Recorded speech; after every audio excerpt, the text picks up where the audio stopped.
Wayanad DCC treasurer NM വിജയന്റെയും മകന്റെയും ആത്മഹത്യയിൽ വിവാദം കൊഴുക്കുകയാണ്.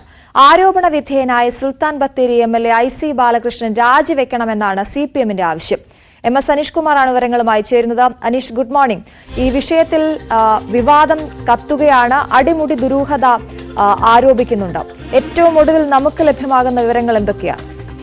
Aswathy, good morning. കഴിഞ്ഞ ചൊവ്വാഴ്ചയാണ് DCC പ്രസിഡന്റും മുതിർന്ന കോൺഗ്രസ് നേതാവുമായ വിജയനെയും മകനെയും വിഷം ഉള്ളിൽ ചെന്ന നിലയിൽ കണ്ടെത്തിയത്. ഇതിനുശേഷം ആശുപത്രിയിൽ പ്രവേശിപ്പിച്ചു. അവിടെ നിന്ന് കോഴിക്കോട് മെഡിക്കൽ കോളേജ് ആശുപത്രിയിലേക്ക് എത്തിച്ചെങ്കിലും കഴിഞ്ഞ ദിവസം മരണം സംഭവിക്കുകയായിരുന്നു. ഇന്നലെ പോസ്റ്റ്മോർട്ടം നടപടികളൊക്കെ പൂർത്തിയാക്കി മൃതശരീരങ്ങൾ വയനാട്ടിലേക്ക് കൊണ്ടുപോവുകയും ചെയ്തു. എന്നാൽ ഇതിന് പിന്നാലെയാണ് ഇപ്പോൾ വിവാദങ്ങൾ വരുന്നത്. കാരണം വലിയ സാമ്പത്തിക പ്രതിസന്ധിയിലൂടെ കടന്നു പോവുകയായിരുന്നു വിജയൻ എന്ന വിവരങ്ങളാണ് പുറത്തു വരുന്നത്. അത് വ്യക്തിപരമായി വരുത്തിവെച്ച കടങ്ങളായിരുന്നില്ല, മറിച്ച് നേരത്തെ ഈ കോൺഗ്രസ് നിയന്ത്രണത്തിലുള്ള സുൽത്താൻ ബത്തേരി സഹകരണ ബാങ്കുമായി ബന്ധപ്പെട്ട ചില പ്രശ്നങ്ങളാണ് ഇത്തരത്തിൽ ഗുരുതരമായ സാമ്പത്തിക പ്രതിസന്ധിയിലേക്ക് അദ്ദേഹത്തെയും കുടുംബത്തെയും തള്ളിവിട്ടത് എന്ന വിവരങ്ങളാണ്, അല്ലെങ്കിൽ അത്തരം ആരോപണങ്ങളാണ് ഇപ്പോൾ പുറത്തു വന്നുകൊണ്ടിരിക്കുന്നത്. ഇതിൽ പ്രധാനമായും ഈ വിജയൻ കൺവീനറായി, അതായത് അഡ്മിനിസ്ട്രേറ്റീവ് കമ്മിറ്റി ബാങ്ക് ഭരിച്ചിരുന്ന ഒരു സമയമുണ്ട്. ആ സമയത്ത് ചില നിയമനങ്ങൾ, ചില തസ്തികകൾ ബാങ്കിൽ സൃഷ്ടിക്കാനായി ധാരണയായിരുന്നു. ഇതിനുവേണ്ടി ചില ആളുകളിൽ നിന്നും പണം സ്വീകരിച്ചിരുന്നു എന്ന രീതിയിലുള്ള വിവരങ്ങളാണ് പുറത്തു വരുന്നത്. പക്ഷേ ഈ ഭരണസമിതിയുടെ കാലാവധി അല്ലെങ്കിൽ അഡ്മിനിസ്ട്രേറ്റീവ് കാലാവധി കഴിയുകയും മറ്റൊരു ഭരണ സംവിധാനം അവിടെ നിലവിൽ വരികയും ചെയ്തു. കോൺഗ്രസിന് ആ ബാങ്കിന്മേലുള്ള നിയന്ത്രണം നഷ്ടമാവുന്ന ഒരു സാഹചര്യമുണ്ടായി. അത്തരമൊരു സാഹചര്യത്തിൽ ഈ ജോലി ഉറപ്പ് കൊടുത്തിരുന്ന ആളുകൾക്ക് ജോലി നൽകാൻ കഴിയാത്ത ഒരു സാഹചര്യം ഉടലെടുക്കുകയായിരുന്നു. ആദ്യ സമയങ്ങളിലൊക്കെ ഈ മറ്റ് ബാങ്കുകളിലൊക്കെ നിയമനം നൽകാം അല്ലെങ്കിൽ അത്തരം കാര്യങ്ങളൊക്കെ പറഞ്ഞിരുന്നെങ്കിൽ പോലും അതൊന്നും പാലിക്കാൻ കഴിയാത്ത ഒരു സാഹചര്യം ഉണ്ടാവുന്നു. 2019 ഈ ജോലിക്കായി പണം നൽകിയ ഒരു ഉദ്യോഗാർത്ഥിയുടെ പിതാവും ഒപ്പം ഈ വിജയനും തമ്മിലുണ്ടാക്കിയ ഒരു കരാറിന്റെ രേഖകളൊക്കെ ഇന്നലെ പുറത്തു വന്നിരുന്നു. അത് നേരത്തെ തന്നെ വയനാട്ടിൽ വലിയ വിവാദമായതാണ്. അതിൽ പറയുന്നുണ്ട് ഇത്തരത്തിൽ പണം കൈപ്പറ്റിയിരിക്കുന്നു, 30 ലക്ഷം രൂപ കൈപ്പറ്റിയിരിക്കുന്നു. ഈ സുൽത്താൻ ബത്തേരി അർബൻ സഹകരണ ബാങ്കിലോ അല്ലെങ്കിൽ സമീപ പ്രദേശമുള്ള 2 സഹകരണ ബാങ്കുകളിലോ ഒഴിവുകൾ വരുന്ന മുറയ്ക്ക് നിയമനം നൽകാം എന്ന് ആ കത്തിൽ പറയുന്നുണ്ട്. ഒപ്പം ഈ IC ബാലകൃഷ്ണൻ MLA അടക്കമുള്ളവർ അറിഞ്ഞിട്ടാണ് ഇത്തരം ഒരു ഇടപാടുകൾ നടന്നിരിക്കുന്നത്. അതുകൊണ്ട് പാർട്ടിക്ക് പൂർണ്ണ ഉത്തരവാദിത്തമുള്ള രീതിയിലാണ് ഈ ഇടപാടുകൾ എന്ന രീതിയിലായിരുന്നു ഇത്തരത്തിലൊരു കരാർ ഉണ്ടായിരുന്നത്. ആ കരാറിന്റെ രേഖകളാണ് ഇന്നലെ പുറത്തു വന്നത്. നേരത്തെ മുതൽ തന്നെ ഈ IC ബാലകൃഷ്ണനുമായി ബന്ധപ്പെടുത്തിയുള്ള ചില അഭ്യൂഹങ്ങളൊക്കെ അതാണ് അനീഷ്, അവിടെ ഒരു വ്യക്തത വേണ്ടത്. ഈ ഇത്തരത്തിലൊരു ബോണ്ട് ഉണ്ടാക്കിയത് ഈ IC ബാലകൃഷ്ണൻ MLA അറിഞ്ഞിട്ടാണ് എന്നതും IC ബാലകൃഷ്ണൻ MLAയുടെ നിർദ്ദേശപ്രകാരമാണ് എന്നുള്ളതും തമ്മിൽ വ്യത്യാസമുണ്ട്. നമുക്ക് ലഭ്യമാകുന്ന വിവരങ്ങൾ എങ്ങനെയാണ്? IC ബാലകൃഷ്ണൻ MLA ഇതിൽ ഇടപെട്ടിട്ടുണ്ട് എന്ന രീതിയിലുള്ള ആരോപണങ്ങൾ വരുന്നു. അദ്ദേഹം പറഞ്ഞിട്ടാണോ ഇത് ചെയ്തത്? ആ രീതിയിൽ ഒരു കത്തയച്ചു, ഇത്രയും നമ്മൾ പൈസ കൊടുത്ത ആളുകൾ അവർക്ക് നിയമനം ലഭിച്ചിട്ടില്ല എന്ന് പറഞ്ഞുകൊണ്ട് വിജയൻ IC ബാലകൃഷ്ണൻ MLAക്ക് കത്തയച്ചു എന്ന രീതിയിലൊക്കെ വിവരങ്ങൾ പുറത്തു വരുന്നുണ്ടല്ലോ.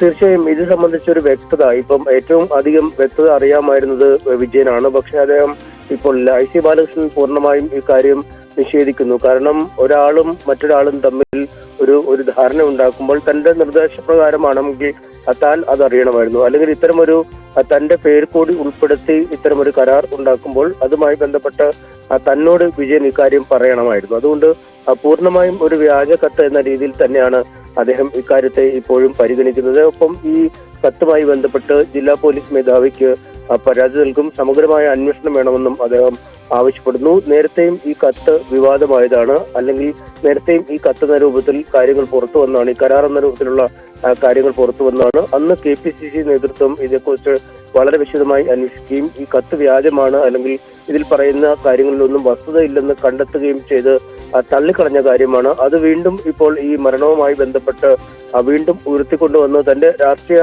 ഭാവിയെ ലക്ഷ്യം വെച്ച് തന്നെയാണ് ഇത്തരം കാര്യങ്ങൾ മുന്നോട്ട് പോകുന്നതെന്നാണ് അദ്ദേഹം പറയുന്നത്. പക്ഷേ നമുക്കറിയാം ചില പ്രശ്നങ്ങൾ ഈ നിയമനങ്ങളുമായി ബന്ധപ്പെട്ട് വയനാട്ടിൽ ഉണ്ടായിരുന്നു. കഴിഞ്ഞ ഏതാനും വർഷങ്ങളായി തന്നെ ഇതുമായി ബന്ധപ്പെട്ട വിവാദങ്ങൾ ഉണ്ട്. കാരണം ഈ വിജയൻ വളരെ പരിണതപ്രജ്ഞനായ ഒരു നേതാവാണ്. വയനാട്ടിലെ കോൺഗ്രസ് പാർട്ടിയുടെ അമരത്ത് ഏറെ നാളുകളായി ഉള്ള ഒരു ആൾ കൂടിയാണ്. അദ്ദേഹം ട്രഷററായിരുന്നു. മറ്റു കാര്യങ്ങളൊക്കെ കൈകാര്യം ചെയ്യുന്നതും അദ്ദേഹം തന്നെയായിരുന്നു. അതുകൊണ്ട് അദ്ദേഹം വളരെ വിശ്വസ്തനായ ഒരു രാഷ്ട്രീയ പ്രവർത്തകൻ എന്ന രീതിയിലാണ് അറിയപ്പെട്ടതും. പ്രത്യേകിച്ചും സുൽത്താൻ ബത്തേരി പഞ്ചായത്ത് പ്രസിഡന്റ് എന്ന രീതിയിലൊക്കെ അദ്ദേഹം ചിലവഴിച്ചാണ്. വളരെ മികച്ച ഒരു സഹകാരി കൂടിയായിരുന്നു അദ്ദേഹം. അതുകൊണ്ട് തന്നെ ഈ നിക്ഷേപകരിൽ നിന്നും വാങ്ങിയ അല്ലെങ്കിൽ ഈ ജോലി നൽകണമെന്ന് പറഞ്ഞ് പാർട്ടിക്കായി ആണ് ഒരു വിഭാഗം ആരോപിക്കുന്നത്. അങ്ങനെ വാങ്ങിയ പണം നൽകാതെ വന്നപ്പോൾ ആളുകൾ പലപ്പോഴും അദ്ദേഹത്തിന് നേരെ തിരിയുന്ന ഒരു സാഹചര്യമുണ്ടായി. കുറച്ച് പണം ഇദ്ദേഹം തന്നെ കുറച്ചു പേർക്ക് നൽകി എന്ന് നമുക്ക് അറിയാൻ കഴിയുന്നു. വീണ്ടും പണം ആവശ്യം വരുന്ന ഒരു സാഹചര്യം എത്തുന്നു. വീട് വിൽക്കുന്ന അടക്കമുള്ള കാര്യങ്ങളെ കുറിച്ച് പോലും അദ്ദേഹം ആലോചിക്കുന്നു. പക്ഷെ അത് നടക്കാതെ വരുന്നു. ഇത്തരമൊരു സാഹചര്യത്തിൽ അദ്ദേഹം മരണം എന്ന വഴി തെരഞ്ഞെടുത്തതാവാം എന്നൊരു നിഗമനത്തിലേക്ക് തന്നെയാണ് കാര്യങ്ങൾ നീങ്ങുന്നത്. എന്തായാലും CPM അടക്കം വളരെ വിശദമായ അന്വേഷണം ഇക്കാര്യത്തിൽ നടക്കണം എന്ന് ആവശ്യപ്പെടുന്നു. വളരെ വലിയ അതാണ് അനീഷ്, ഈ വിജയന്റെ കുടുംബം പരാതി നൽകിയിട്ടുണ്ട് ഇത്തരത്തിൽ എന്നാണ് നമുക്ക് മനസ്സിലാകുന്നത്. ഒപ്പം ഏറ്റവും പ്രധാനമായി അവർ ഉന്നയിക്കുന്ന ഒരു കാര്യം ഈ ആത്മഹത്യാ കുറിപ്പ് അതെവിടെ എന്നതടക്കമുള്ള കാര്യങ്ങളിൽ ഒരു ചോദ്യം ഉയർത്തുന്നുണ്ട്. അന്വേഷണം പോലീസ് ഏത് രീതിയിലാണ് മുന്നോട്ട് കൊണ്ടുപോകുന്നത്? ഇത്തരത്തിലൊരു ആത്മഹത്യാ കുറിപ്പ് ഉണ്ടായിരുന്നു. പക്ഷെ അത് കോൺഗ്രസ് പ്രവർത്തകർ തന്നെ നീക്കി എന്ന രീതിയിലുള്ള ആരോപണമാണ് CPM മുന്നോട്ട് വയ്ക്കുന്നത്. ഒപ്പം ഈ ബാങ്ക് നിയമന കോഴയുമായി ബന്ധപ്പെട്ട വിവാദങ്ങൾ തന്നെയാണ് വിജയന്റെ മരണത്തിലേക്ക് നയിച്ച കാരണങ്ങൾക്ക് പിന്നിലെന്നും അദ്ദേഹം ഈ CPM ആരോപിക്കുന്നുണ്ട്. അതുകൊണ്ട് വളരെ സമഗ്രമായ അന്വേഷണം ഇക്കാര്യത്തിൽ വേണമെന്ന ആവശ്യമാണ് ഉന്നയിക്കുന്നത്. എന്തായാലും പോലീസ് വ്യക്തമാക്കുന്നത് ഒരു ആത്മഹത്യാക്കുറിപ്പ് പോലീസിന്റെ പക്കൽ ലഭ്യമായിട്ടില്ല എന്ന് തന്നെയാണ്. മറ്റ് കാരണങ്ങളെ കുറിച്ചുള്ള ഒരു വ്യക്തമായ നിഗമനത്തിലേക്ക് ഇപ്പോൾ എത്താൻ കഴിയില്ല എന്നും പറയുന്നു. പക്ഷേ അസ്വാഭാവിക മരണത്തിന് കേസെടുക്കും, കുടുംബത്തിന്റെ പരാതിയിൽ അന്വേഷണം നടത്തും. അതുകൊണ്ട് ഈ നിയമന വിവാദവുമായി ബന്ധപ്പെട്ട കാര്യങ്ങളിലേക്ക് തന്നെ അന്വേഷണം നീളും എന്നാണ് പോലീസ് വ്യക്തമാക്കുന്നത്. അക്കാര്യത്തെ കുറിച്ച് വളരെ കൃത്യമായി തന്നെ അന്വേഷണം നീങ്ങും. കാരണം CPM അടക്കമുള്ള ഈ ഭരണകക്ഷി അടക്കമുള്ള ആളുകൾ ഇക്കാര്യത്തിൽ വളരെ സമഗ്രമായ അന്വേഷണം ആവശ്യപ്പെട്ട് രംഗത്തെത്തി കഴിഞ്ഞിരിക്കുന്ന ഒരു സാഹചര്യമുണ്ട്. അതുകൊണ്ട് വരും ദിനങ്ങളിൽ വയനാട് രാഷ്ട്രീയത്തിൽ തന്നെ പിടിച്ചുലയ്ക്കുന്ന വലിയ ഒരു അന്വേഷണമായി ഇത് മാറുമെന്ന കാര്യം നമുക്ക് ഉറപ്പാണ്.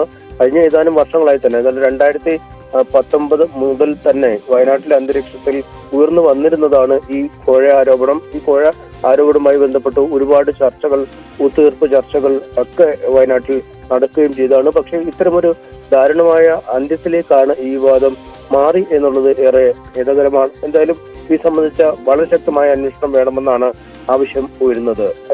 അതാണ് CPM ഇത്തരത്തിൽ അന്വേഷണം വേണമെന്ന ആവശ്യം ശക്തമാക്കുമ്പോൾ കോൺഗ്രസ് പ്രതിരോധത്തിലാവുകയല്ല അനീഷ്. ഇന്നലെ പ്രതിപക്ഷ നേതാവിന്റെ ഈ വിഷയത്തിലുള്ള പ്രതികരണമൊക്കെ വന്നിരുന്നു. ഏത് അന്വേഷണത്തെയും നേരിടാൻ തയ്യാറാണ്, അല്ലെങ്കിൽ അങ്ങനെ തെറ്റ് ചെയ്തിട്ടുണ്ടെങ്കിൽ ശിക്ഷിക്കപ്പെടണം എന്ന രീതിയിലായിരുന്നല്ലോ അദ്ദേഹത്തിന്റെ പ്രതികരണം.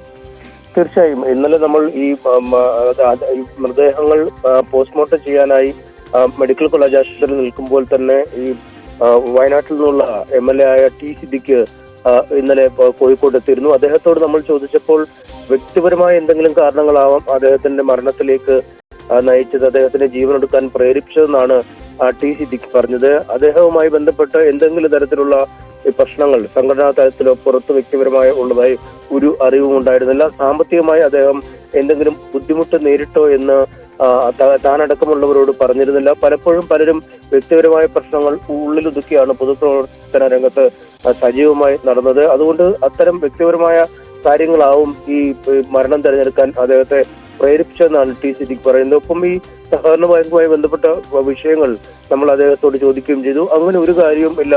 അത്തരം ഒരു കാര്യത്തെക്കുറിച്ചും പാർട്ടിയുടെ ഒരു തലത്തിലും അന്വേഷണം നടക്കുക അല്ലെങ്കിൽ പാർട്ടിക്ക് അറിവുള്ള കാര്യം അറിയില്ല.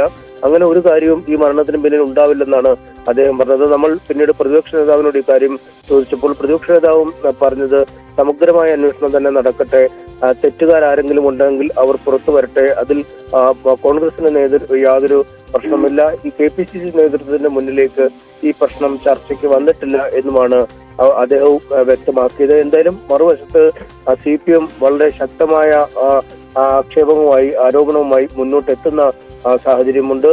അതുകൊണ്ട് തന്നെ ഇക്കാര്യത്തിൽ ഒരു സമഗ്രമായ അന്വേഷണത്തിൽ കൂടെ മാത്രമേ ഈ കോഴ ഇടപാടുകൾ നടന്നോ അല്ലെങ്കിൽ എന്താണ് വിജയന്റെ മരണത്തിലേക്ക് നയിച്ച സാഹചര്യം എന്നതിൽ ഒരു വ്യക്തത കൈവരികയുള്ളൂ. ശരി, MS അനീഷ് കുമാറാണ് വിശദവിവരങ്ങൾ നൽകിയത്.